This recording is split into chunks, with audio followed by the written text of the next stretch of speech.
نیچے ٹھیک اب ٹھیک چلو گئی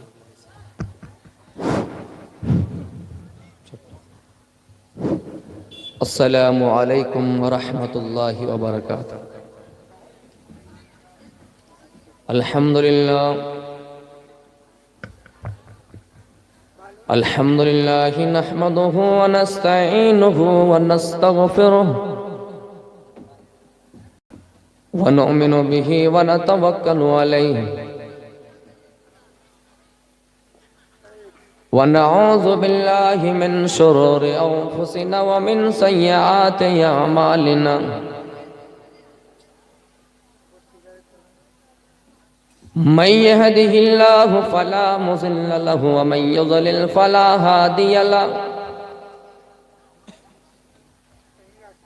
وأشهد أن لا إله إلا الله وحده لا شريك له آواز اسی طرح ہے کیا میں ہے ہی نہیں آواز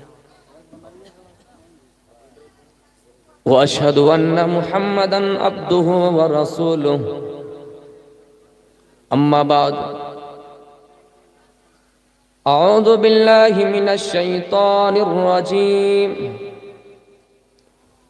بسم الله الرحمن الرحيم يا أيها الذين آمنوا اتقوا الله حق تقاته ولا تموتن إلا وأنتم مسلمون فإن خير الحديث كتاب الله وخير الهدي هدي محمد صلى الله عليه وسلم وشر الأمور محدثاتها وكل محدثة بدعة وكل بدعة ضلالة بسم الله الرحمن الرحيم ربنا آتنا في الدنيا حسنة وفي الآخرة حسنة وقنا عذاب النار وقال النبي صلى الله عليه وسلم كن في الدنيا كأنك غريب أو عابر السبيل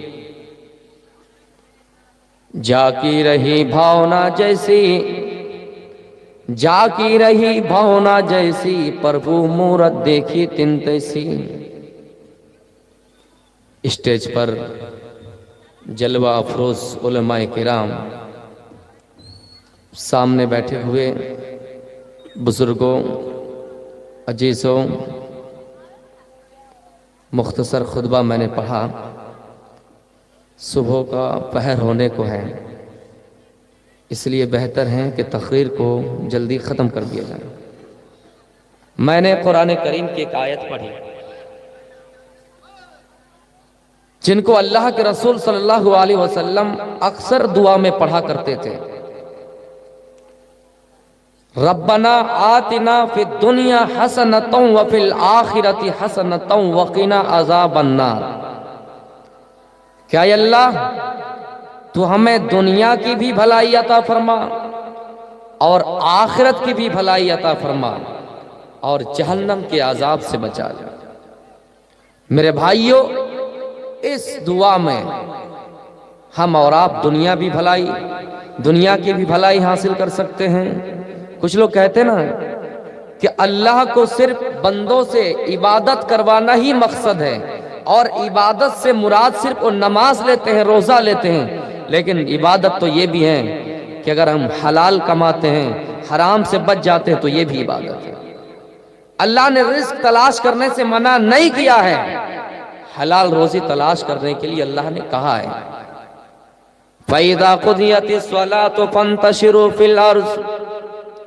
جب نماز ختم ہو جائے جب نماز پوری ہو جائے عبادت مکمل ہو جائے جب تم نماز سے فارغ ہو جاؤ فَانْتَشِرُوا فِي الْأَرْضِ تو زمین میں پھیل جاؤ کچھ بھی آواز نہیں ہے کیا بات ہے میں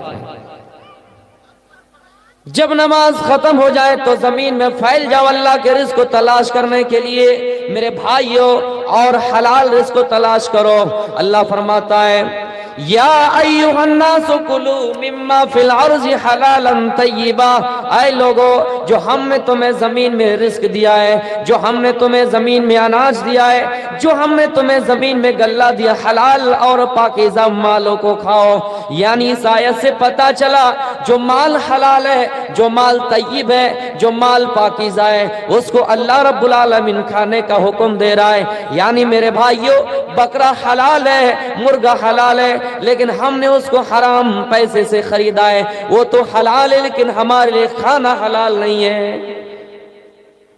اللہ رب العالمین کیا فرماتا ہے کہ حلال اور پاکیزہ مالوں کو کھاؤ۔ میرے بھائیوں، اس آیت سے پتہ چلا کہ جب نماز ختم ہو جائے، جب عبادت مکمل ہو جائے تو زمین میں پھیل جاؤ اللہ کے رزق کو تلاش کرنے کے لیے۔ کچھ بھی نہیں ہے، میں کیسے چھوڑ دیجیے، ایسے بول رہے ہیں، کچھ نہیں ہے میں جب نماز مکمل ہو جائے تو زمین میں رزق تلاش کرنے کے لیے نکل جاؤ۔ کچھ لوگ کہتے ہیں کہ اللہ نے رزق تلاش کرنے سے منع کیا ہے، اگر اللہ پیٹ نہ دیتا تو ہم صرف عبادت میں ہی لگے رہتے، لیکن یہ سوچ آپ کی غلط ہے۔ اللہ اگر پیٹ نہ دیتا تو ہم صرف دنگا فساد لڑائی، یہی وہ پیٹ ہے میرے بھائیوں جو انسان کو انسانیت بتلاتا ہے۔ کیوں؟ پیٹ کے ڈر سے ہم آپس میں ایک دوسرے سے اچھا سلوک کرتے ہیں، اچھا برتاؤ کرتے ہیں۔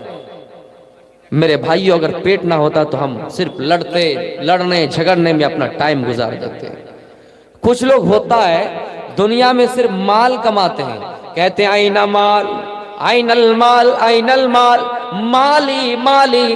اللہ کے رسول فرماتے ہیں اے لوگو، مال مال کر رہے ہو، دولت دولت کر رہے ہو، ہاں سنو، جو تم نے پہن لیا وہ تمہارا مال ہے، جو تم نے پیٹ میں کھا لیا وہ تمہارا مال ہے، جو تم نے اللہ کے راستے میں دان دے دیا، جو اللہ کے راستے میں تم نے صدقہ کر دیا، یتیموں پر لٹا دیا، غریبوں پر خرچ کر دیا، وہ تمہارا ہے۔ میرے بھائیوں، دنیا میں آپ کو بہت طرح کے لوگ ملیں گے، کچھ لوگ ایسے بھی ملیں گے جو صرف مال کمانے کے چکر میں ہے اور مال جمع کرنے کے چکر میں نہ اس کو اپنے جیون میں استعمال کرتے ہیں، نہ اپنے پیٹ کے لیے استعمال کرتے ہیں اور نہ ہی کسی کو دیتے ہیں، یعنی صرف وہ جمع کرنے کے چکر میں ہے۔ ایسے لوگوں کو بخیل کہا گیا ہے، کنجوس کہا گیا ہے۔ آپ کو کنجوس کی مثال دوں۔ ایک مرتبہ ایک آدمی اپنے بیٹے کو تاڑ تاڑ پیٹ رہا ہے، پڑوسی نے دیکھا کہ یہ اپنے بیٹے کو مار رہا ہے، ان سے پوچھا تم اپنے بیٹے کو کیوں مار رہے ہو؟ کہہ رہے ہیں کہ کمبخت کو ماروں نہیں تو اور کیا کروں۔ بولا کیوں؟ بول رہا ہے کہ میں نے اس کو کہا تھا کہ جب تم چھت کے اوپر چڑھو، دوسری منزل پہ چڑھو، تو یہ ایک زینہ چھوڑ کر چڑھنا تاکہ چپل کم گھسے، یعنی چپل ختم نہ ہو جلدی۔ لیکن اس نے کیا کیا؟ دو زینہ چھوڑ کر چڑھا۔ جب دو زینہ چھوڑ کر چڑھا تو اس نے کرتا ہی پھاڑ دیا، پاجامہ ہی پھاڑ دیا۔ کمبخت کو میں نے کہا تھا 50 روپے بچ جائیں چپل کے لیے، تو انہوں نے کپڑا ہی پھاڑ دیا، میرا 100 روپیہ اور گھٹا ہو گیا۔ تو میرے بھائیوں، وہ مال کمانے کے چکر میں صرف لگے ہیں، اپنے جیون میں بھی استعمال نہیں کریں گے۔ دیکھیں گے آپ، ایک بخیل کی بات بتاؤں، مرنے سے پہلے کسی نے اس کو مٹھائی لا کر دیا، وہ کہہ رہے ہیں ہائے افسوس، میں اگر جانتا پہلے کہ اس کا سوادشٹ کیا ہے، میں اگر پہلے ہی جانتا کہ یہ کتنے کھانے میں لذیذ ہے تو میں 1 بیگھہ زمین بیچ کے کھاتا۔ میرے بھائیوں، اتنا کنجوس، اتنا بخیل ہے کہ مرنے سے پہلے مٹھائی نصیب ہو رہے ہیں۔ میرے پیارے ساتھیوں، آئیے ایک اور چٹکلا اور ایک لطیفہ کہہ کر میں اپنی تقریر شروع کر رہا ہوں۔ یہ ایک آدمی کی مٹھائی کی دکان ہے، ان کے بیٹے سے کوئی کہتا ہے تمہارے ابو کی مٹھائی کی دکان ہے، بڑے مزے سے کھاتے ہوں گے؟ کہہ رہے نہیں، ابو بڑے بخیل ہے۔ بولا کیوں؟ مٹھائی کو گن کے رکھتے ہیں۔ اچھا تو کیا کرتے ہوں؟ بولا میں بھی ہوشیار ہوں۔ کیا؟ مٹھائی کو چوس لیتا ہوں، رکھ دیتا ہوں، وہیں پہ ابو کو پتہ ہی نہیں چلتا۔ تو میرے بھائیوں، یعنی اس کو دنیا سے مطلب ہے، مال تو کماتے ہیں لیکن خرچہ نہیں کرتے، اپنے پاس جمع رکھتے ہیں۔ میرے بھائیوں، قرآن نے کہیں منع نہیں کیا کہ آپ تجارت نہ کیجئے، قرآن نے کہیں منع نہیں کیا کہ آپ بزنس نہ کیجئے، دنیا کمانے سے آپ کو منع نہیں کیا ہے، لیکن ہاں دنیا کے پیچھے پڑ کے اپنی آخرت کو نہیں بھولنا ہے، آخرت کو ترجیح دینی ہے میرے بھائیوں۔ فَأَمَّا مَن طَغَىٰ وَآثَرَ الْحَيَاةَ الدُّنْيَا، جنہوں نے شرکسی کی اور دنیا کی زندگی کو ترجیح دی میرے بھائیوں، فَإِنَّ الْجَحِيمَ هِيَ الْمَأْوَىٰ، اس کا ٹھکانہ جہنم ہے۔ یعنی دنیا کو ترجیح دینا، آخرت کے مقابلے میں صرف دنیا ہی کو ترجیح دینے سے ہمارا ٹھکانہ جہنم بن جاتا ہے۔ اس لیے میرے پیارے ساتھیوں، اس دنیا کے پیچھے اتنا نہ پڑا کیجئے، اس لیے کہ یہ دنیا فانی ہے، یہ زندگی فانی ہے، اور اللہ فرماتا ہے وَلَلْآخِرَةُ خَيْرٌ لَكَ مِنَ الْأُولَىٰ، آخرت کی زندگی دنیا کی زندگی سے بہتر ہے۔ کہیں پر فرمایا وَالْآخِرَةُ خَيْرٌ وَأَبْقَىٰ، آخرت کی زندگی زیادہ باقی رہنے والی ہے۔ پتہ چلا ہمیں اور آپ کو اس دنیا کی زندگی کو ترجیح نہیں دینی ہے، اس لیے کہ میرے بھائیوں وَمَا الْحَيَاةُ الدُّنْيَا إِلَّا مَتَاعُ الْغُرُورِ، یہ دنیا بھی زندگی محض دھوکہ ہے، یہ دنیا بڑی دھوکے باز ہے، اس دنیا کے پیچھے نہیں پڑنا ہے۔ ہاں دنیا میں مال کمائیے، دولت کمائیے، بلڈنگ بنائیے، عمارتیں کھڑی کیجئے، لیکن آخرت کو نہ بھولیے، اللہ کے ذکر سے غافل نہ ہوئیے۔ کچھ لوگ ہوتا ہے نا جب مال ہو جاتا ہے ان کے پاس تو اللہ کو بھول جاتے ہیں۔ وَمَنْ أَعْرَضَ عَنْ ذِكْرِي فَإِنَّ لَهُ مَعِيشَةً ضَنْكًا وَنَحْشُرُهُ يَوْمَ الْقِيَامَةِ أَعْمَىٰ، اے لوگو جو اللہ کے ذکر سے غافل ہو جائے گا، جو اللہ کو یاد کرنے سے غافل ہو جائے گا، جب ان کے پاس مال ہو جائے گا، جب ان کے پاس دولت ہو جائے گی تو وہ اللہ کو بھول جائے گا۔ ایسے لوگوں کے بارے میں اللہ فرماتا ہے، سنو میرے بھائیو، فَإِنَّ لَهُ مَعِيشَةً ضَنْكًا وَنَحْشُرُهُ يَوْمَ الْقِيَامَةِ ہم دنیا میں ان کی روزیوں میں تنگ کر دیں گے، تنگی کر دیں گے، اور قیامت کے دن جب انہیں اٹھائیں گے تو انہیں ہم اندھا کر کے اٹھائیں گے۔ دنیا کی سزا کیا ہے؟ روزیوں میں تنگ کر دیے جائیں گے، تنگی پیدا ہو جائیں گے، روزیوں میں برکت نہیں ہوگی میرے بھائیوں، اور جب قیامت کے دن انہیں اٹھایا جائے گا تو اندھا کر کے اٹھایا جائے گا۔ کسی نے کہا آنکھ نہیں ہوگی، یا پھر کسی نے کہا آنکھ ہوگی لیکن وہ دیکھنے سے محروم ہو جائیں گے، وہ دیکھنے سے محروم ہو جائیں گے میرے بھائیوں، روزیوں میں تنگی ہو جائے گی۔ اس کے بعد اللہ کے نبی فرماتے ہیں، اے لوگوں جس نے حرام کا ایک لقمہ اپنے پیٹ کے اندر ڈالا اس کی 40 روز تک کوئی عبادت قبول نہیں ہوگی۔ یہی وجہ ہے کہ آج ہماری دعا قبول نہیں ہو رہی ہے۔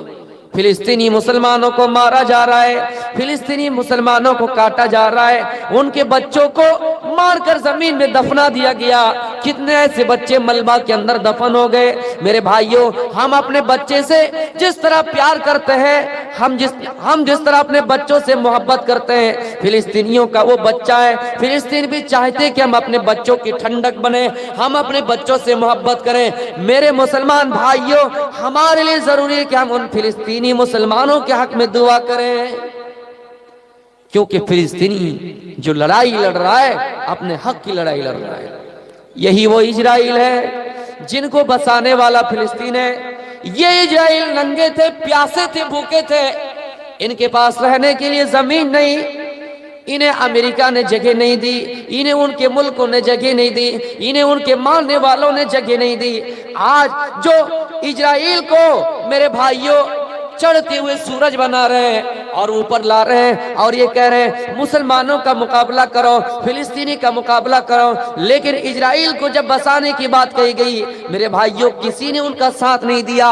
اگر ساتھ دیا تو مسلمانوں نے ساتھ دیا، ساتھ دیا تو عرب ملکوں نے ساتھ دیا، اور اسرائیل کو فلسطینیوں نے بسایا، اور وہی فلسطینیوں پر آج اسرائیل قبضہ جما رہے ہیں۔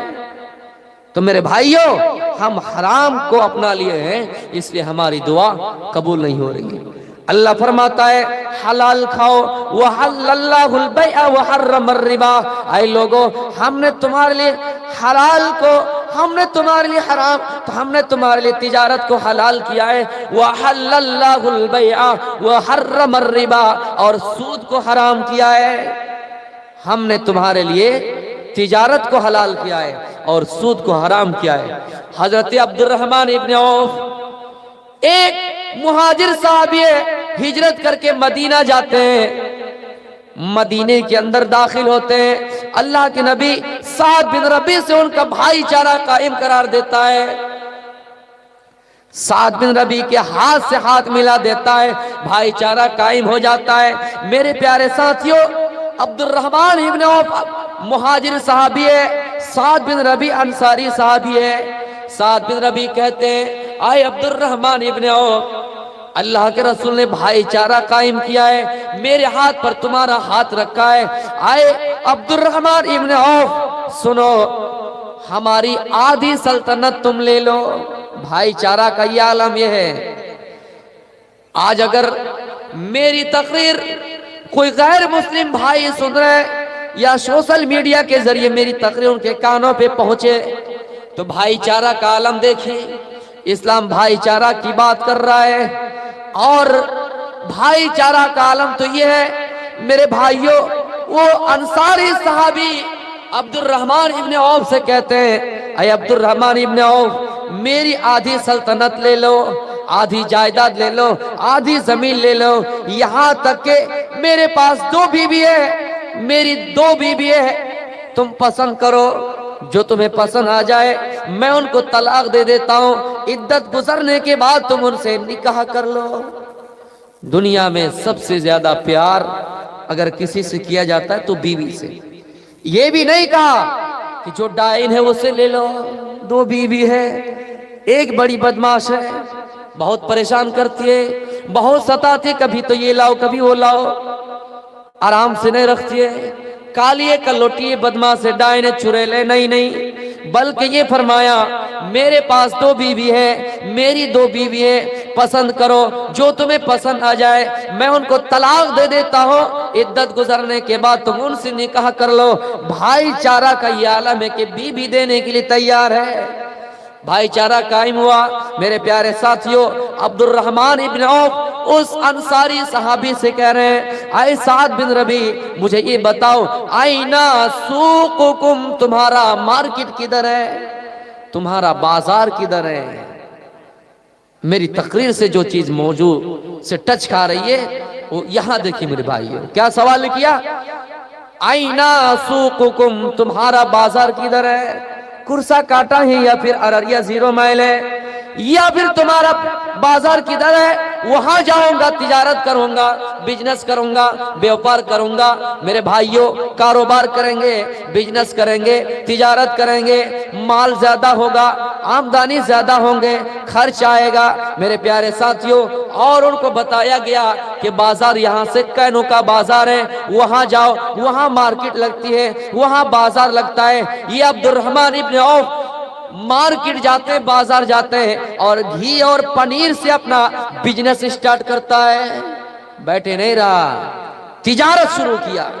میرے بھائیوں، تجارت اسلام میں حلال ہے، تجارت کی کمائی کو اللہ کے رسول نے پسند کیا ہے، تجارت کرنے لگے۔ وہ عبد الرحمن ابن عوف مہاجر صحابی ہے جن کے پاس پہننے کے لیے کپڑا نہیں ہے، بچھانے کے لیے گدا نہیں ہے، اوڑھنے کے لیے چادر نہیں ہے، ننگے گئے، بھوکے گئے، پیاسے گئے مدینے کے اندر۔ میرے بھائیوں، تجارت کرنا شروع کر دیا، بزنس کرنا شروع کر دیا، اتنا مال ہوا، جب ان کی شادی ہوئی تو کھجور کے گٹھلی کی وزن کے برابر سونا مہر میں دیا۔ کچھ نہیں تھا، باپ کی پراپرٹی نہیں تھی، دادا کی پراپرٹی نہیں تھی، اپنے محنت سے کمائے، تجارت کی، بزنس کیے۔ میرے بھائیوں، اس بزنس میں آمدنی میں برکت ہوئی، تجارت میں منافع ہوا، اور مہر میں کتنا روپیہ دیا؟ کھجور کی گٹھلی کے وزن کے برابر سونا دیا۔ میرے پیارے ساتھیوں، ایک مرتبہ نبی اکرم سے ملاقات ہوئی تو آپ نے ان کے جسم پر، آپ نے ان کے کپڑوں پر زردی کا نشان دیکھا۔ آپ نے فرمایا، اے عبد الرحمن ابن عوف، یہ زردی کا نشان کس چیز کا ہے؟ اس نے کہا، اللہ کے رسول، میں نے شادی کر لی ہے۔ آپ بھائی چارہ قائم کیے، انصاری صحابی سے آپ بھائی چارہ قائم کیے، شادی ہوئی آپ کو خبر نہیں، آپ نے پوچھا نہیں کہ جہیز میں کیا ملا، آپ نے پوچھا نہیں کہ تمہارے سسرال والے نے کیا دیا، آپ نے ڈائریکٹ پوچھا کہ تم نے مہر میں اس عورت کو کیا دیا، تو اس نے کیا کہا؟ کھجور کی گٹھلی کے وزن کے برابر سونا دیا۔ میری تقریر، میرا موضوع کا مقصد یہ ہے بتانے کا کہ وہ تجارت شروع کیا، تجارت، حلال تجارت۔ میرے بھائیوں، آمدانی کتنے ہوئے؟ کتنے ہوئے؟ مہر میں صرف مہر میں کھجور کے گٹھلی کے وزن کے برابر سونا۔ پھر اتنے مالدار ہو گئے، اتنے مالدار ہو گئے، لوگوں نے پوچھا عبد الرحمن ابن عوف اتنے مالدار کیسے ہو گئے؟ سبب کیا ہے؟ ریزن کیا ہے؟ کوئی اگر گاؤں میں مالدار ہے، ان سے انٹرویو لیا جاتا ہے، ان سے پوچھا جاتا ہے مالداری کا سبب کیا ہے، تم مالدار کیسے بنے ہو؟ عبد الرحمن ابن عوف سے جب سوال کیا تمہارے پاس مال اتنا کہاں سے آیا، تمہارے پاس دولت کتنا یہاں، تمہارے پاس دولت اتنا کہاں سے آئے؟ عبد الرحمن ابن عوف جواب دیتے ہیں، آئے لوگوں، میں نے زیادہ منافع کے چکر میں کبھی تھوڑے منافع کو رد نہیں کیا۔ 10 روپے آ رہا ہے تو اسی کو لے لیے، یہ نہیں کہ 100 روپے کے انتظار میں ہم نے 10 روپے کو ضائع کر دیا۔ ایک مرتبہ وہ کہہ رہے ہیں میں نے 1000 بکریوں کو، 1000 جانوروں کو میں نے بیچا، جتنے روپے میں میں نے خریدا اتنے روپے میں ہی میں نے بیچ دیا، 100 کا مال 100 میں ہی بیچ دیا۔ کتنا جانور؟ 1000 جانور۔ ہاں، فائدہ ہو گیا کس چیز میں؟ 1000 جانوروں کی ایک ایک رسی مجھے مل گئی، 1000 رسی میرے پاس ہو گئی، اور انہی رسی سے میرا فائدہ ہو گیا، 1000 رسی سے فائدہ ہو گیا۔ تو میرے بھائیوں، تجارت شروع کیا گھی اور پنیر سے، اور اتنے کمائے، اتنے مالدار ہو گئے کہ پھر مہر میں اتنے سونا دیے۔ میرے بھائی، تو تجارت جائز ہے، دنیا میں مال کمائیے، دنیا میں دولت کمائیے، جائز ہے، لیکن حلال طریقے سے کمائیے۔ میرے بھائیوں، مال کمانا غلط نہیں ہے، دولت کمانا غلط نہیں ہے، ناجائز طریقے سے نہ کمائیے، حلال طریقے سے کمائیے، حرام سے بچ جائیے، کیونکہ دولت نہیں کمائیے گا، آپ اپنے بیوی کو کیا کھلائیں گے؟ آپ اپنے بچوں کو کیا کھلائیں گے؟ دین اسلام کی خدمت کیسے کریں گے؟ پتہ چلا کہ ڈومریا میں جلسہ ہو رہا ہے، مال نہ رہے، دولت نہ رہے، تو وہاں کیا دان دیں گے؟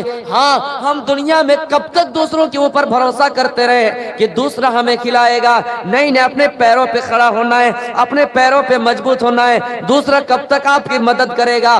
آپ کو کما کر خود کھانا ہے، آپ کو کما کر خود کھانا ہے، کیونکہ یہ دنیا بڑی دھوکے باز ہے۔ میرے بھائی، ایک واقعہ بتا رہا ہوں، جنگل میں ایک کتا بیٹھا ہوا تھا، دیکھ رہا ہے کہ شیر حملہ کرنے کے لیے پیچھے سے دوڑتا ہوا آ رہا ہے۔ اب یہ کتا وہاں کیا کرے گا؟ کیونکہ شیر جیسا تو دوڑ نہیں سکتا ہے۔ اب کیا کرے؟ بہتر یہ کہ یہاں کوئی چال چلی جائے۔ کتا نے سوچا چلو بہتر ہے کہ ایک چال چلی جائے، کیونکہ اگر میں دوڑوں تو شیر میرا پیچھا کر کے ہی رہے گا اور میرے اوپر اٹیک کر دے گا، اس لیے بہتر ہے کہ روک جائیں، ایک چال چلی جائیں۔ کتا نے چال چلی کہ ہاں اسی جگہ پہ بیٹھ جائیں گے، سینہ تان کر کے بیٹھ جائیں گے اور لمبے لمبے ڈکار لیں گے، ہو سکے شیر ڈر جائے۔ سیم وہی معاملہ ہوا، کتا سینہ تان کر اسی جگہ بیٹھ گئے اور زور زور سے ڈکارنے لگے، اور جیسے شیر قریب آیا کتا کہنے لگے کاش کہ آج کوئی شیر مل جاتا تو میں اس کا بھوجن کرتا، اپنا پیٹ آسودہ کر لیتا۔ شیر سمجھ گیا وہ آرے کتا بہت بڑا ڈینجر ہے، خطرناک ہے، یہ بھاگا نہیں، ضرور کچھ اس کے اندر ہمت ہے، ضرور کوئی سازش ہے، ضرور کتا نے کچھ پلاننگ کیے، اس لیے بھاگا نہیں، اور یہ بھی کہہ رہا ہے کہ شیر آئے گا تو میں اس کا بھوجن کروں گا۔ شیر وہاں سے پلٹی مارا اور بھاگ گیا، لیکن یہ سارا ماجرا بندر اوپر سے درخت کے اوپر بیٹھا ہوا دیکھ رہا تھا۔ بندر نے دیکھا کہ شیر کو کتے نے پاگل بنا دیا، بیوقوف بنا دیا۔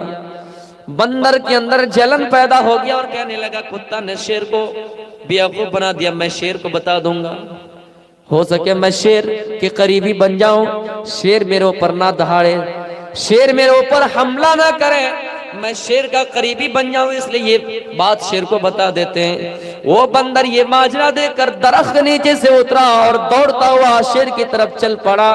میرے بھائیو، شیر نے دیکھا کہ بندر دوڑے دوڑے آ رہا ہے۔ شیر نے پوچھا بندر کیا بات ہے، تم دوڑے دوڑے آ رہے ہو؟ بندر نے کہا شیر میں تجھے ایک بات بتانے آیا ہوں۔ بولو کیا بات ہے؟ اس نے کہا شیر آپ تو اس جنگل کے راجا ہیں اور آپ کو ایک کتا کی نسل، ایک کتے نے آپ کو بیوقوف بنایا، ایک کتا نے آپ کو دھوکہ دیا۔ بولا وہ کیسے؟ یہ کتا جب دیکھا کہ بھاگنے کا کوئی راستہ نہیں ہے، بھاگنے کا کوئی آپشن نہیں ہے، تو یہ کتا چال چلی اور تمہیں بیوقوف بنایا۔ بولا ہاں بیوقوف بنایا؟ ہاں۔ اے بندر تم ایک کام کرو، میرے پیٹھ پہ سوار ہو جاؤ۔ بندر کو پیٹھ پہ سوار کر لیا۔ میرے بھائیوں، وہ بندر کو پیٹھ پہ سوار کر لیا اور تیزی سے پھر کتا کی طرف دوڑ پڑا، چھلنگ لگایا، دوڑتا ہوا گیا۔ یہ کتا دیکھ رہا ہے کہ شیر بندر کو پیٹھ پر لادے ہوئے سوار کیے ہوئے تیزی سے میرے اوپر حملہ کرنے پھر دوبارہ آ رہا ہے۔ کتا سمجھ گئے ضرور بندر کا کام ہوگا، بندر نے میرے بارے میں بتا دیا۔ میرے بھائیوں، پھر کتا سوچ رہا ہے کہ بھاگوں تو کتنا بھاگوں، اگر زیادہ بھاگوں پھر بھی یہ میرا پیچھا کر کے ہی رہے گا، بہتر ہے اور کوئی چال چلی جائے، اسی میں فائدہ ہے، بہتر ہے کوئی چال چلی جائے۔ جیسے شیر قریب آیا تو پھر کتا نے زور زور سے ڈکارا اور کہنے لگا وہارے پیٹ تو مان نہیں رہا ہے، میں نے ایک بندر کو بھیجا تھا کہ شیر کو پکڑ کے لے آؤ، یہ بندر کب تک شیر کو پکڑ کے لائے گا، میں اس کا بھوجن کروں گا اور اپنے پیٹ کو آسودہ کر لوں گا۔ شیر نے سن لیا بہت خطرناک ہوگا، برا ہوگا، یہ بندر ضرور کوئی جاسوس ہوگا جو مجھے لانے کے لیے یہاں آیا ہوگا۔ میرے پیارے ساتھیوں، یہ شیر کے اندر گھبراہٹ پیدا ہو گئے، گھبراہٹ محسوس کیے اور بندر کو اسی جگہ پہ پٹک دیا، پھر اپنی جان بچا کر وہاں سے چل پڑے۔ تو میرے بھائیوں، یہ دنیا بڑی دھوکے باز ہے، یہ دنیا سازش ہے، یہاں ہمیں اور آپ کو پیچھے نہیں پڑنا ہے۔ ہر دوسرے آدمی کے بیچ تیسرا آدمی دراڑ پیدا کرنے والا موجود ہے۔ دنیا میں آپ کسی سے اچھی دوستی کر رہے ہیں، ہاں آپ کو معلوم ہے کہ اس کے ساتھ چلنے سے آپ کا فائدہ ہے، ان کو بھی معلوم ہے کہ آپ کے ساتھ چلنے سے ان کا فائدہ ہے، لیکن تیسرے آدمی کو جلن ہوگا، ہاں، اور وہ سوچے گا کہ یہ دونوں آدمی آپس میں دوستی کر رہا ہے، یہ دونوں اگر آپس میں ملے رہیں، ان کے کاروبار میں برکت ہوتی رہیں گی، ان کی آمدنی میں برکت ہوں گی، ان کے مال میں اضافہ ہو جائے گا۔ میرے پیارے ساتھیوں، اس لیے بہتر ہے کہ آپ اپنے پیر پہ کھڑا ہوں، کب کوئی بندر آ جائے اور آپ کے بیچ دراڑ پیدا کر دیں، اس بندر کو کیا ضرورت تھی میرے بھائیوں کہ اس شیر کو بتایا جائے، لیکن ہاں بندر نے سوچا میں شیر کو بتا دوں تو ان کا قریبی بن جاؤں گا۔ مان کے چلیے اگر کانگریس کے ساتھ کوئی جڑا ہوا ہے، کوئی فائدہ نہیں ہوا، تو کانگریس کے اندر جو برائیاں ہیں، جو کمیاں ہیں، بی جے پی کو جا کر بتائیں گے، اس لیے بتائیں گے کہ بی جے پی ان کو سیٹ دے دے، ایم ایل سی کا سیٹ دے دے، ایم ایل اے کا سیٹ دے دے میرے بھائیوں اس کے قریبی بننے کے لیے، یا پھر بی جے پی سے ہٹ کر کانگریس کو بی جے پی کی کوئی برائی بیان کرے تاکہ کانگریس سے وہ قریبی ہو جائے۔ اس لیے بندر نے سوچا چلو یہی موقع ہے، یہی بہانہ ہے، میں اسی بہانے سے شیر کا قریبی بن جاؤں گا۔ شیر جنگل کا راجا ہے، خطرناک جانور ہے، جن کے اوپر دہاڑتا ہے، بڑے بڑے جانور کو بھی پچھاڑ دیتا ہے، میں ان کا قریبی بن جاؤں گا تو شیر میرے اوپر دہاڑے گا نہیں، اسی وجہ سے وہ شیر کا قریبی بن گیا۔ میرے بھائیوں، اسی طرح کا معاملہ حضرت موسیٰ علیہ السلام اور فرعون کے معاملے میں ہوا تھا، اسی طرح کا واقعہ وہاں بھی پیش آیا تھا۔ فرعون نے کہا اے موسیٰ، اگر تمہیں اپنے جادو میں پاور ہے، اگر تمہیں اپنے جادو دکھانے میں پاور ہے، تم یہ اپنے آپ کو سمجھتے ہو کہ ہمارے جادو میں دم ہے، تو ایک کام کرو ایک کام کرو اے موسیٰ، ہم اپنے جادوگروں کو بلائیں گے، تم بھی میدان میں آؤ، ہم اپنے جادوگروں کو میدان میں لے آئیں گے اور تم ہمارے جادوگروں سے مقابلہ کرو۔ میرے بھائیوں، فرعون نے جادوگروں کو جمع کیا، میں مقابلہ کی بات نہیں کر رہا ہوں، جو موضوع سے چیزیں ٹچ کر رہی وہ بتا رہا ہوں۔ میرے بھائیوں، جادوگر آ گئے، جادوگروں کو پتا تھا کہ ہم موسیٰ پر غالب آ جائیں گے، تو انہوں نے فرعون سے کہا اے فرعون، اے میرے آقا، اے میرے مالک، اگر ہم جیت گئے، موسیٰ ہار گئے، ہم جیت گئے، ان کننا نحن الغالبین، اگر ہم جیت گئے تو تم ہمیں انعام میں کیا دو گے؟ اے فرعون ہم موسیٰ کو پچھاڑ دیں گے، ہم موسیٰ کو ہرا دیں گے، موسیٰ مغلوب ہو جائیں گے، ہم جیت جائیں گے، ہم غالب آ جائیں گے۔ اے فرعون ان کننا نحن الغالبین، اگر ہم جیت گئے تو ہمیں انعام میں کیا دو گے؟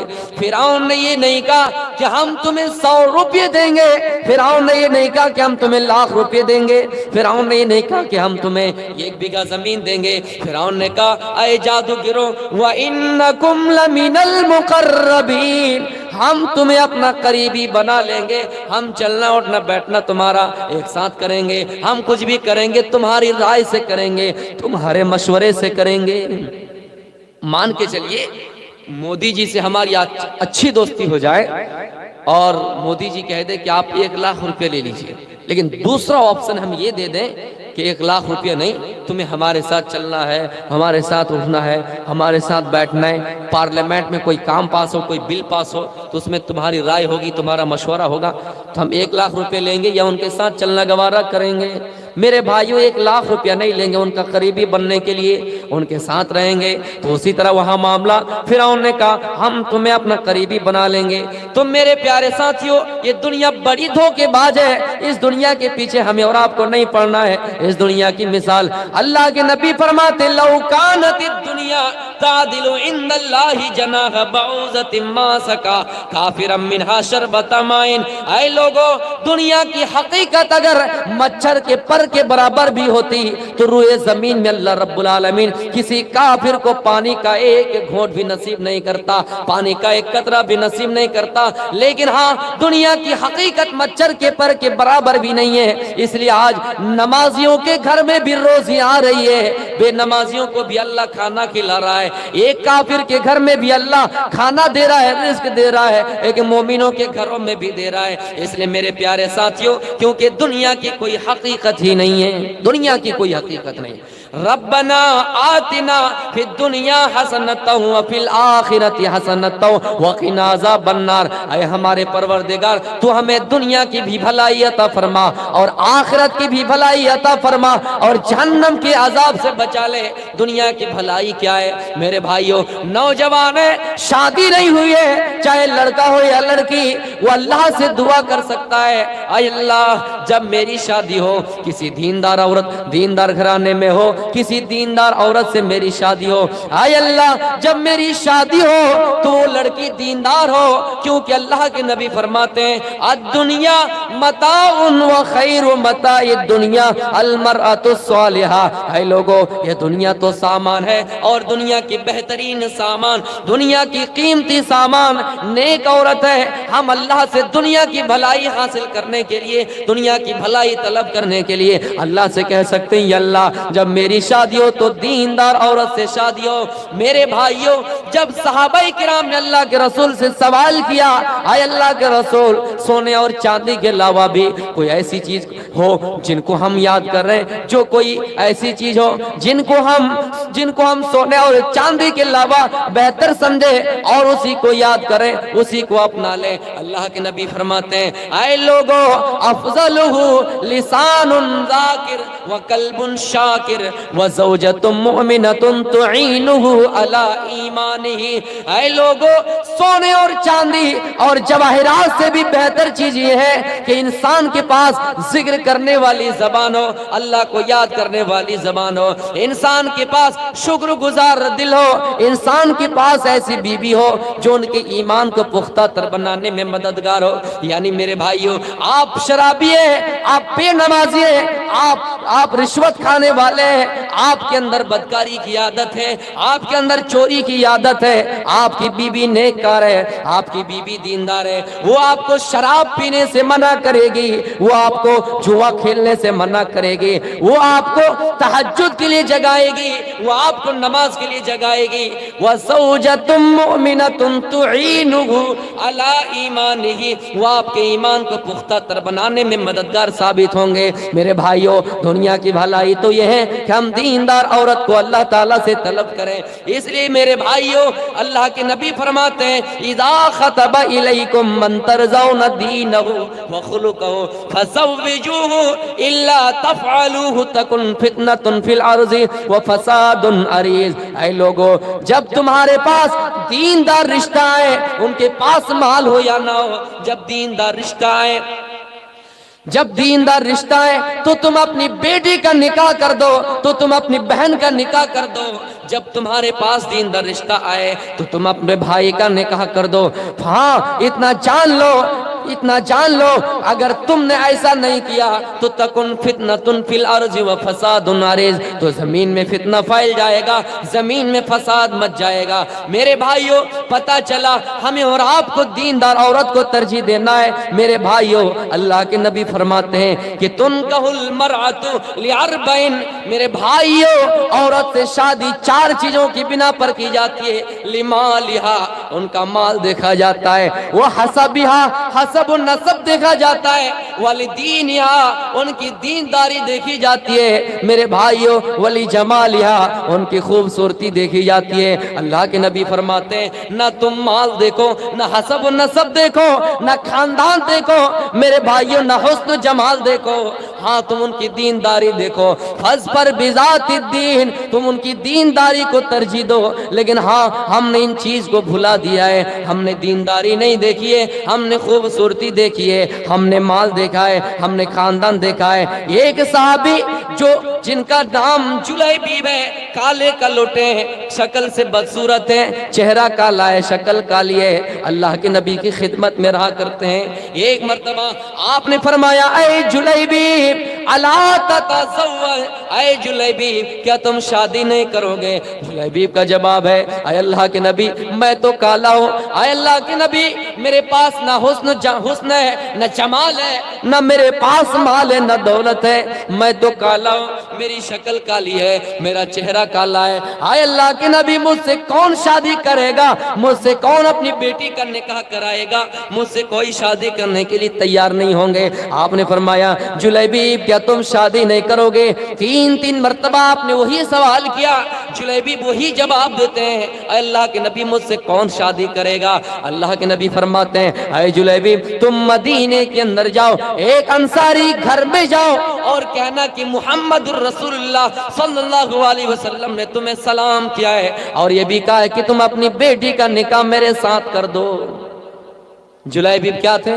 کالے تھے، بدصورت تھے، نہ مال تھا نہ دولت تھی۔ میرے پیارے ساتھیوں، وہ خوشی خوشی انصاری گھر میں جاتے ہیں، ان کی بیٹی خوبصورت ہے، چاند کا ٹکڑا ہے، آسمانوں کی زینت ہے۔ میرے بھائیوں ان کے گھر جاتے ہیں، السلام علیکم کہتے ہیں، ان کے گھر والوں سے کہتے ہیں کہ نبی اکرم نے تمہیں سلام بھیجا ہے۔ ان گھر میں خوشیوں کی لہریں گونجی میرے بھائیوں، لیکن دوسری مرتبہ کہا اللہ کے نبی نے یہ بھی کہہ کر بھیجا ہے کہ تم اپنی بیٹی کا نکاح میرے ساتھ کر دو۔ ان کے ابو سوچنے لگے نبی نے سلام بھیجا یہ تو ٹھیک ہے، لیکن یہ کہا کہ تمہارے ساتھ اپنی بیٹی کا نکاح کر دو۔ من ہی من میں سوچ رہا یہ کیسے ہو سکتا ہے؟ میری بیٹی خوبصورت ہے، میری بیٹی سندر میں ایکتا ہے، میری بیٹی آنکھوں کا نور ہے، میری بیٹی یا چاند کا ٹکڑا ہے، تم کالے ہو، تم بدصورت ہو، ہاں تم غریب بھی ہو، تم مفلس بھی ہو، تمہارے ساتھ اپنی بیٹی کا نکاح کیسے کر دوں؟ ایک کام کرو تم اسی جگہ بیٹھ جاؤ، ہم گھر سے رائے مشورہ کر کے تمہیں جواب دیں گے۔ میرے بھائیو آدمی گھر جاتا ہے اور اپنی بیوی سے کہتا ہے او میری بیوی نبی اکرم صلی اللہ علیہ وسلم نے رشتہ بھیجا ہے، کن کے ساتھ؟ جلیبیب کے ساتھ، کالے صحابی ہیں، غریب صحابی ہیں۔ بیوی کہنے لگی نہیں نہیں جلیبیب تو کالے ہے، جلیبیب تو غریب ہے، جلیبیب تو لاچار ہے، جلیبیب کی شکل کالی ہے، جلیبیب سے ہم اپنی بیٹی کا نکاح نہیں کرائیں گے۔ میری بیٹی کا رشتہ بڑے بڑے گھروں سے آ رہا ہے، میری بیٹی کا رشتہ بڑے بڑے خاندان سے آ رہا ہے، میری بیٹی کا رشتہ بڑے بڑے لوگوں، میرے بھائیوں بڑے بڑے لوگوں کا کہنا ہے کہ تم اپنی بیٹی کا نکاح مجھ سے کراؤ۔ ہاں اتنے بڑے گھر سے رشتہ آ رہا ہے اور یہ کیسے ہو سکتا ہے کہ ہم اپنی بیٹی کا نکاح جلیبیب سے کر دیں؟ تیار نہیں ہے، ماں تیار نہیں، باپ تیار نہیں، لیکن اس عورت کی دینداری دیکھیے، یہ جلیبیب بھی دیندار، وہ عورت بھی دیندار، وہ عورت پردے میں تھی، یہ سارا ماجرا سن لیا، یہ سارا معاملہ سن لیا اور پردے سے آواز لگائی، او میری ماں، او میرے ابو، اگر نبی کا حکم ہے، اگر نبی کا فرمان ہے، نبی نے یہ رشتہ بھیجا ہے تو ہم کرنے کے لیے تیار ہے۔ جلیبیب چاہے کالے ہو، جلیبیب چاہے غریب ہو، جلیبیب چاہے کچھ ہو، میرے پیارے ساتھیو اس عورت نے رشتہ قبول کر لیا۔ آج کل میری بہنیں اگر یہاں موجود ہے تو سنیں، اگر مولوی ہے تو شادی کرنے کے لیے تیار نہیں، ان کے پاس 5 سے 6 ہزار آتا ہوگا، یہ خود کیا کھائیں گے، اپنی بیوی کو کیا کھلائیں گے؟ یہ مولوی داڑھی رکھنے والا ہے، ان کے ساتھ کیسے شادی کی جائے؟ میرے بھائیوں وہاں حال دیکھیے، باپ تیار نہیں، ماں تیار نہیں، لیکن بیٹی پردے سے یہ ماجرا دیکھ رہی تھی، یہ معاملہ سن رہی تھی۔ اس نے کہا اگر نبی کا فرمان ہے تو ہم کرنے کے لیے تیار ہیں۔ میرے بھائیوں کیا یہ نبی کا فرمان اب نہیں ہے کہ نبی نے فرمایا فَاظْفَرْ بِذَاتِ الدِّينِ، تم دیندار کو ترجیح دو، دینداری دیکھ کر شادی دلایا کرو، دینداری دیکھ کر شادی دلایا کرو۔ تو میرے بھائیوں جلیبیب کے ساتھ ان کی شادی ہو جاتی ہے، آپ نے برکت کی دعا دی اور ان کے گھر میں اتنا مال ہوا، اتنا مال ہوا، اتنے دولت ہوئے کہ انصاری عورتوں میں ان کا گھر زیادہ خرچیلا بن گیا، سب سے زیادہ خرچیلا بن گیا۔ خرچیلا کا مطلب یہ آمدنی ہوں گے تو خرچہ ہوگا۔ میرے بھائیوں کمائی ہوں گے تو آپ خرچہ کریں گے، پیسہ آئے گا تبھی نہ آپ خرچ کریں گے۔ آپ نے دعا دی، برکت کی دعا دی اور فرمایا اے فلاں، اس نے دعا دی کہ اے فلاں تم آرام سے رہو گے، اے فلاں تمہارے مال میں برکت ہوں گی۔ اللہ سے دعا کی اللہ ان کے کاروبار میں برکت دے، ان کی تجارت میں برکت دے۔ تو میرے بھائیوں وہ صحابی کالے ہیں لیکن دیندار ہے، وہ عورت بھی دیندار ہے اور دونوں کا رشتہ ہو گیا۔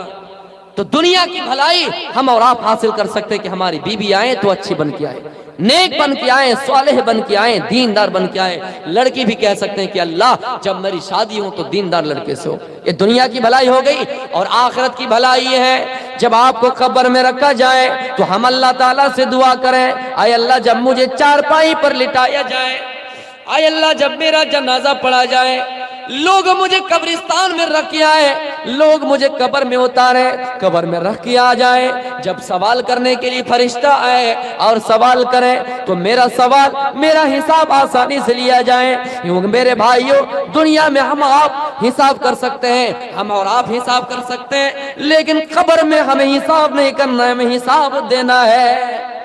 قبر میں ہمیں اور آپ کو حساب دینا ہے۔ ہم اللہ سے اس دنیا کی بھلائی حاصل کریں اور اللہ سے کہیں اللہ چارپائی پر لٹایا جائے، ہمیں آرام سے لے جایا جائے، ہمیں آسانی سے لے جایا جائے۔ جب فرشتے روح قبض کریں ہماری روح کو آسمان تک لے جایا جائے تو آرام سے لے جایا جائے۔ میرے بھائیوں قبر میں رکھ دیا جائے، حساب و کتاب لیا جائے تو آسانی سے لیا جائے۔ میرے بھائیوں حساب و کتاب ہونے کے بعد جنت کی کھڑکیاں ہمارے لیے کھول دی جائیں، پھر میرے بھائیوں میدان محشر ہو، میدان محشر میں بھی ہمارا حساب آسانی سے لیا جائے، ہم اس حساب میں پار ہو جائیں۔ میرے بھائیوں کہیں ایسا نہ ہو کہ ہم تمنا کریں ہمیں الٹے ہاتھوں نامہ اعمال دے دیا جائے اور ہم تمنا کریں اور کہے کاش یا لیتا کانت القاضیہ، کاش کہ موت ہی میرا کام تمام کر دیتی، موت ہی میرا کام تمام کر دیتی، ہمیں دوبارہ زندہ نہ کیا جاتا۔ جو موت دنیا میں آ گئی تھی وہی کافی ہو جاتی، ہمیں دوبارہ زندہ نہ کیا جاتا۔ اور یہ کہیں گے وَلَمْ أَدْرِ مَا حِسَابِيَا، اور مجھے میرا پڑھیرام نہ ملتا، مجھے میرا رزلٹ نہ ملتا، مجھے میرا نتیجہ نہ ملتا۔ میرے بھائیوں دنیا میں کسی کا نمبر کم آ جاتا ہے تو یہ سوچتا ہے کہ میرا رزلٹ ہی نہ مجھے دنیا میں دیا جاتا۔ اس دنیا کا عالم دیکھیے، اس دنیا میں تو 2 ہی رزلٹ ہوں گے، 2 ہی رزلٹ ہوں گے۔ ہم اللہ تعالیٰ سے اس دنیا کی بھلائی یہ بھی حاصل کر سکتے ہیں اور کہہ سکتے ہیں اللہ ہمیں اس دنیا میں آرام سے جب نامہ اعمال دیا جائے تو سیدھے ہاتھوں دیا جائے، پھر ایسا نہ ہو کہ موت کی تمنا کرے۔ یقین جانی اس دنیا میں موت نہیں آئے گی، جو موت دنیا میں آ گئی وہی ہمارے لیے کافی ہے۔ دوبارہ زندہ کیا جائے گا، میدان محشر کی طرف ہم بھاگیں گے۔ یحشر الناس یوم القیامت حفاۃ عراۃ غرلا، میرے بھائیو میدان محشر میں ہمیں جمع کیا جائے گا، ننگے ہوں گے، ننگے بدن ہوں گے، ننگے جسم ہوں گے، ننگے کپڑے کھلے کپڑے میں ہوں گے۔ میرے پیارے ساتھیو، ہاں حضرت عائشہ اللہ کے نبی سے سوال کرتی ہے، قلت یا رسول اللہ النساء والرجال جميعا، اے اللہ کے رسول ننگے ہوں گے لوگ، پیاس ننگے ہوں گے، ننگے بدن ہوں گے، ننگے جسم ہوں گے، عورتیں بھی ہوں گے، مرد بھی ہوں گے، شرمندگی کی باعث ہوں گے، مرد عورتوں کی طرف دیکھیں گے، عورتیں مردوں کی طرف دیکھیں گے، شرمندگی کا معاملہ ہوگا۔ اللہ کے نبی فرماتے ہیں حضرت عائشہ سنو، اس وقت کا عالم ایسا ہوگا کہ لوگوں کو اپنی اپنی پڑی ہوگی، کوئی کسی کی طرف نہیں دیکھیں گے۔ فَكَيْفَ تَتَّقُونَ إِن كَفَرْتُمْ يَوْمًا يَجْعَلُ الْوِلْدَانَ شِيبًا، اس دن مارے خوف کے، مارے دہشت کے بچے بھی بوڑھے ہو جائیں گے۔ تو میرے بھائیو اس ہولناکی سے بچئے، اس جہنم کی ہولناکیوں سے بچئے، جس جہنم میں انسان جائے گا، جہنم میں دیکھے گا کچھ لوگ خون کے غوطہ لگا رہے ہوں گے، جس جہنم میں میرے بھائیو کوئی ٹھنڈک نام کی چیز نہیں آپ کو دی جائے گی۔ میرے بھائیو وَلَا طُعَامٌ إِلَّا مِنْ غِسْلِينَ، میرے بھائیو آپ کو پیپ کے علاوہ کوئی کھانا نہیں دیا جائے گا، إِلَّا حَمِيمًا وَغَسَّاقًا، سوائے پیپ کے جو جہنمی کے بدن سے نکلیں گے، گرم پیپ کی، اس کے علاوہ آپ کو کچھ کھانا نہیں دیا جائے گا۔ اس لیے میرے بھائیو اس دنیا کی بھی بھلائی اللہ سے مانگے اور اللہ سے کہیے اے اللہ کہیں ایسا نہ ہو کہ یہ دن ہمیں آپ کو دیکھنا پڑے، اے اللہ کہیں ایسا نہ ہو کہ یہ دن ہمیں آپ کو دیکھنا پڑے۔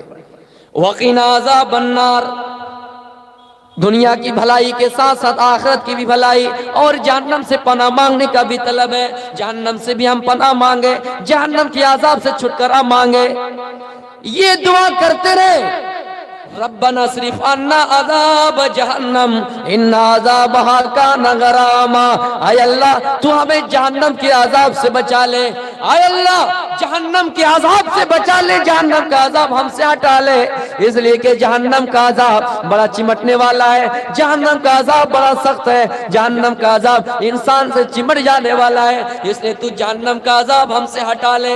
میرے پیارے ساتھیوں، اور اس جہنم کے عذاب سے بچتے رہنا ہے اور دعا کرتے رہنا ہے، فقہ آخرت اپنے اندر پیدا کرتے رہنا ہے۔ حضرت عثمان جن کا لقب ذو النورین ہے، اللہ کے نبی نے اپنی دو دو بیٹی کا نکاح ان کے ساتھ کرایا، وہ ذو النورین صحابی جن کو اللہ کے نبی دنیا میں جنت کی بشارت دی ہے، عشرہ مبشرہ جنتی، عثمان کو کہا کہ اے عثمان جنتی، عثمان جنتی۔ میرے پیارے ساتھیوں اس عثمان کا حال دیکھیے، جب قبر کا ذکر کیا جاتا، قبر کے عذاب کے بارے میں ذکر کیا جاتا، عذاب قبر سے متعلق بات کی جاتی تو عثمان رونے لگتے، اتنا روتے کہ ان کی داڑھی بھیگ جاتی، ان کی داڑھی بھیگ جاتی، تر ہو جاتی۔ لوگوں نے پوچھا عثمان تذکر الجنت والنار، آئے عثمان کیا بات ہے، آپ کے سامنے جنت کا ذکر کیا جاتا ہے، آپ کے سامنے جہنم کا ذکر کیا جاتا ہے تو آپ روتے نہیں ہیں، لیکن ہاں جب عذاب قبر کے متعلق کوئی بات کی جاتی ہے، قبر کے عذاب کا ذکر کیا جاتا ہے تو آپ روتے ہیں۔ حضرت عثمان جواب دیتے ہیں ان القبر اول منزل من منازل الاخرہ، اے لوگو قبر آخرت کی منازلوں میں پہلی منزل ہے، اس منزل کو کوئی آسانی سے اگر پار کر لیا، آسانی سے طے کر لیا تو باقی کے مراحل آسانی سے طے ہو جائیں گے، لیکن ہاں یہاں اگر کوئی پھنس گیا تو آگے کی منزل ان کے لیے سخت ہوتے جائیں گے۔ میرے بھائیوں اس عثمان کا حال یہ ہے جو عذاب قبر کو دیکھ کر رو رہے ہیں، جبکہ عثمان کے بارے میں کلیئر ہے کہ آپ جنتی ہیں۔ جس عثمان کے بارے میں کہا گیا ہے میرے بھائیوں، عثمان غنی اتنا حیا کرتے تھے جن کو دیکھ کر فرشتے بھی حیا کرنے لگتے تھے۔ یہ ایک مرتبہ نبی اکرم عائشہ کے ساتھ بیٹھے ہوئے ہیں میرے بھائیوں، حضرت ابو بکر صدیق آئے، دروازہ دستک دی، دروازہ کھٹکھٹایا، آپ کی لنگی ران کے اوپر سے اٹھی ہوئی تھی یا آپ کا جسم میں سے کچھ کپڑا ہٹا ہوا تھا۔ میرے بھائیوں آپ نے کہا ابو بکر اندر چلے آئیے،